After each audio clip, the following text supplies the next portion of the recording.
আচ্ছা, এই বছর আইপিএলে কি সম্পূর্ণ 11টা ব্যাটসম্যান নিয়ে কেকেআর দলকে নামতে হবে মাঠে? কেননা একের পর এক কেকেআর বোলিং ডিপার্টমেন্ট যেভাবে সমস্যায় পড়ছে, তাতে করে মানে এইটা বলা ছাড়া কোনো উপায় পাচ্ছি না। প্রথমে সেই শুরু হয়েছিল মোস্তাফিজুর রহমানকে দিয়ে, তারপর মাথিসোপাতি রানা, তারপর হর্ষিত রানা, তারপর আকাশদীপ। যদিও আকাশদীপের রিপ্লেসমেন্ট হিসেবে নেওয়া হয়েছে সৌরভ দুবে নামে এক প্লেয়ারকে বা বোলারকে, যদিও এই সৌরভ দুবেকে নিয়ে এই ভিডিওতে আমি আলোচনা করব পরে। তবে এই মুহূর্তে দাঁড়িয়ে যেটা শোনা যাচ্ছে সেটা হলো ব্লেসিং মুজরাবানি সে নাকি আইনি সমস্যায় পড়তে চলেছে। তো কেন, কিভাবে পড়বে, কি বৃত্তান্ত, সেটাও আলোচনা করবো এই ভিডিওতে।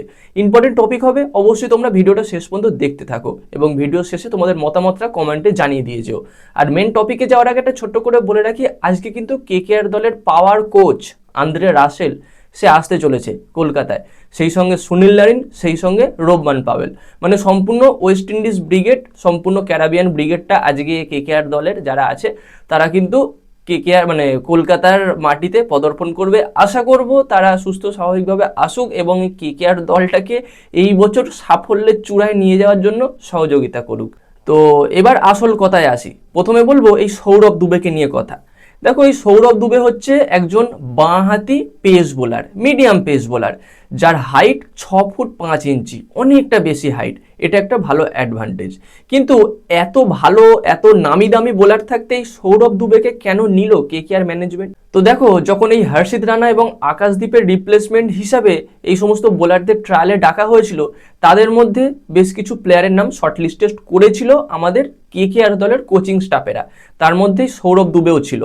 তো সেখানে সৌরভ দুবে মোটামুটি ভালো বোলিং করেছে, ইমপ্রেস করেছে।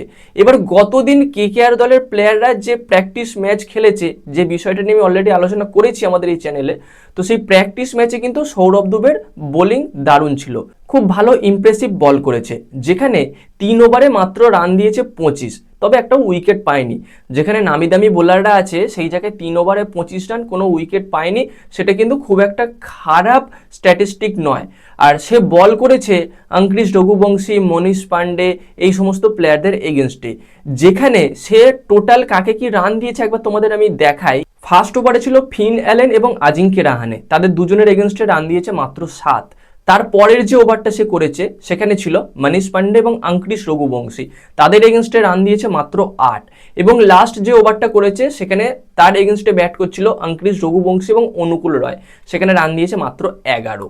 তো এই সমস্ত নামি দামি ব্যাটসম্যানদের এগেনস্টে বল করে যে রানটা সে দিয়েছে খুব একটা বেশি রান নয়, যথেষ্ট ভালো বল করেছে, যে কারণে তাকে আকাশদীপের রিপ্লেসমেন্ট হিসাবে দলে নেওয়া হয়েছে। আশা করব এই প্লেয়ারটার হাইট আছে, এই প্লেয়ারটার কারেন্ট ফর্ম ভালো আছে, তো ভালো পারফরমেন্স করবে। যদিও টি-20 কেরিয়ার তার খুব একটা বেশি উজ্জ্বল নয়, তবে আশা করব কেকেআরের যারা কোচিং স্টাফ আছে তারা এই প্লেয়ারটাকে তৈরি করে ফেলবে। এর আগে এই সৌরভ দুবে মুম্বাই ইন্ডিয়ান্স এবং হায়দ্রাবাদ মানে সানরাইজার্স হায়দ্রাবাদ এই সমস্ত দলের নেট বোলার হিসাবেও কাজ করেছে। তো এবার দেখা যাক কেকেআর এসে সে কতটা ইমপ্রেসিভ ক্রিকেট খেলতে পারে বা আমাদের উপহার দিতে পারে। এই তো গেল সৌরভ দুবেকে নিয়ে কথা। এবার সেই বিষয়টা নিয়ে কথা বলবো যেটা হলো ব্লেসিং মুজরাবানিকে নিয়ে। এই মুহূর্তে যেটা শোনা যাচ্ছে সেটা হলো ব্লেসিং মুজরাবানি আইনি সমস্যায় পড়তে চলেছে। তার কারণ আর কিছু না, শুনলে তোমাদের হাসিও পাবে। তো সেই হাস্যকর কারণটা কি না, মহসিন নাকভি যে পাকিস্তান ক্রিকেট বোর্ডের সভাপতি, সে বলেছে এই ব্লেসিং মুজরাবানি ছাড়াও আরও বেশ কিছু প্লেয়ারের ওপর আইনি পদক্ষেপ নেবে বা নিতে চলেছে। কেননা তারা পিএসএল বয়কট করে চলে এসেছে আইপিএলে, যেখানে তারা ব্যক্তিগত কারণ দেখিয়েছে, যে কারণে তারা খেলতে পারবে না, এইরকম একটা সমস্যা, এরকম একটা ইস্যু দেখিয়েছে এবং সরাসরি চলে এসেছে আইপিএলে। এই অনেক প্লেয়ার আছে, শুধু ব্লেসিং মুজরাবানি নয়, সেখানে রয়েছে শ্রীলঙ্কার প্লেয়ার দাসুন সানাকা, ওয়েস্ট ইন্ডিজের player Gudakesh Motie, Australian pace bowler Spencer Johnson, সেই সঙ্গে আছে জ্যাক ফ্রেজার ম্যাকগ্রাক। এই সমস্ত নামি দামি প্লেয়াররা কিন্তু সব চলে আসছে পিএসএল ছেড়ে আমাদের আইপিএলে। সেটা তো স্বাভাবিক আছে, আইপিএল এর অফার যে কেউ লুফে নেবে, ওই পিএসএল কেউ খেলবে না।